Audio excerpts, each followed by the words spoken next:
The first patrol. I couldn't believe it. Second Lieutenant Dan Hoff, was about to take out 23 soldiers on my first patrol. I was so excited I didn't have room to be scared. We were located about 20 clics, or kilometers for those not in the military, from Da Nang, and my first patrol was just a recon to a place that hadn't seen action in months. It used to be hot, but enemy activity tapered off in January of 1971. The air clung to the skin like wet cloth. The jungle pulsed with a life of its own, dozens of unseen animal calls in chorus. As we slowly navigated through the lush jungle, I was sure there was an enemy soldier behind every tree, but my platoon sergeant assured me that we probably wouldn't see any action on this patrol because of where we were going. He modeled confidence without trying, his face fixed ahead, slowly moving vines aside in a way that seemed second nature, like he grew up here.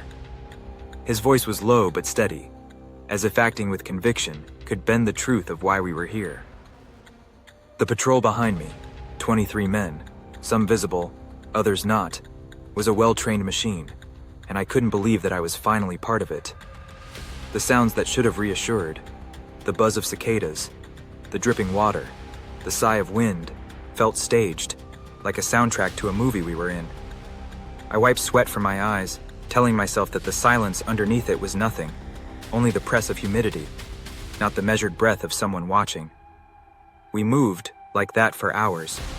Squads of men, rifles angled, eyes scanning, hearts beating like drums. Finally, the land rose, and the trees thinned as we came to the hill that was the farthest point in our patrol. It was then that the world shifted. I was surprised to hear a verbal challenge for which I did not know the password. I heard "Miller," whispered just loud enough for me to hear. I did not see anyone, but knew if I moved, I risked getting shot. I made a guess and answered Budweiser, and after a few seconds, I saw a dark shape stand up from behind a tree. It moved toward me and said, "Incorrect, Lieutenant, but your patrol was as loud as a bunch of drunk elephants, and no NVA patrol has ever moved like that." Obviously, he was speaking English and was smiling broadly, and when he got a few steps away, I saw that he too was an Army lieutenant, so I knew we were okay. And the little joke at my expense was right in character for how lieutenants spoke with each other, so no further confirmation of his identity was necessary.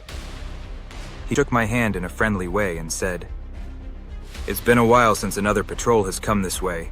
I'm Lieutenant Fulbright, and welcome to my little ambush setup."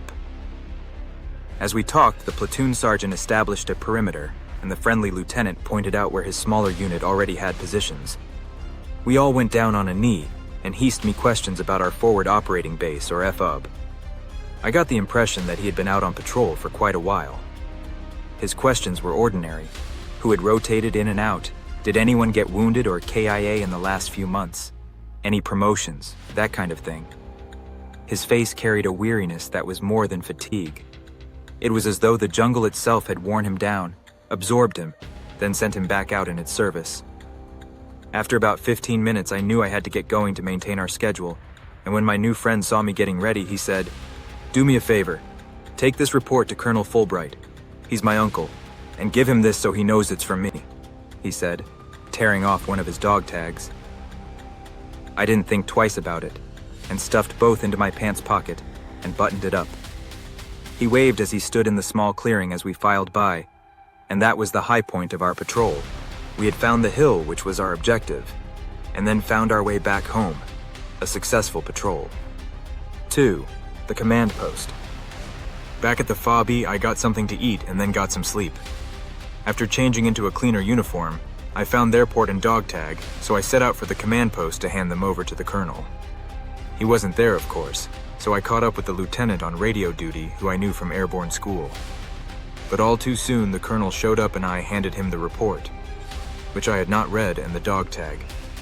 The command post smelled of sweat and coffee, canvas and dust. Radios muttered their endless litany of static, punctuated by sharp bursts of coded chatter. As I handed the items over, I felt a strange weight lift from me, which felt good to let go. As I was saying goodbye to the communication lieutenant, I heard Colonel Fulbright make a weird coughing, gasping sound and rub his eyes with the heels of his hands. He then demanded a briefing on how I got the report, I told him exactly what happened. Without missing a beat, he told me to take a squad and 2 mortuary affairs guys to the place where the encounter happened.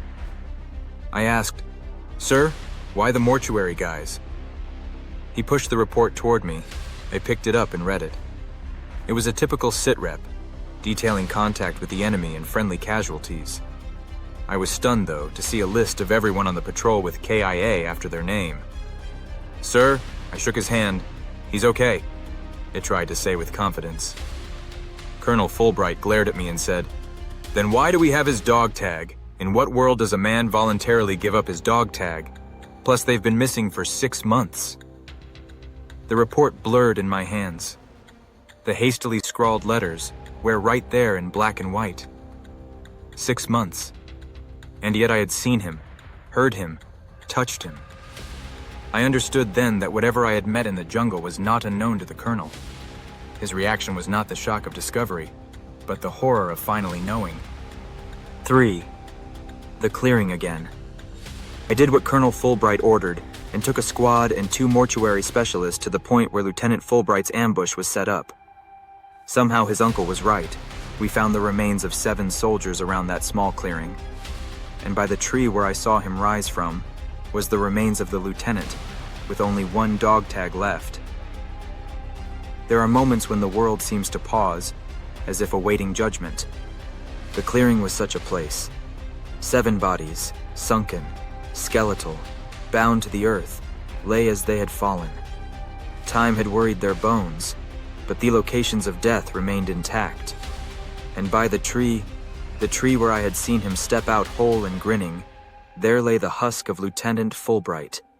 Flesh gone, uniform faded to threads, helmet rusting where it had rolled.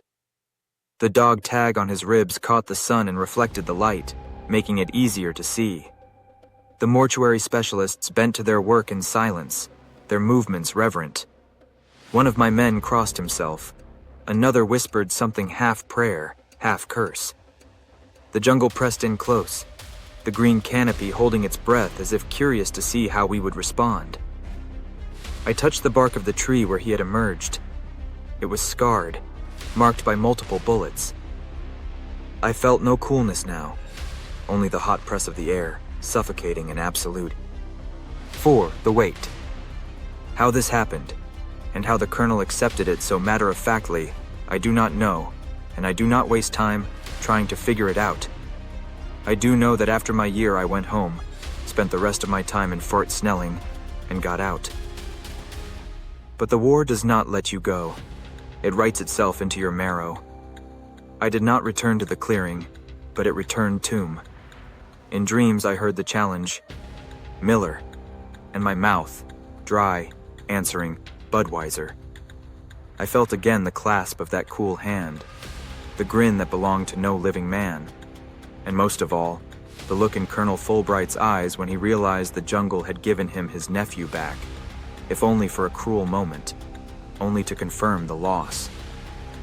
But when I do think about my time in Vietnam, I like to think that I made a friend in the jungle that hot day, and he appreciated what I did for him, and that he would have done the same for me. If you liked what you saw, please consider subscribing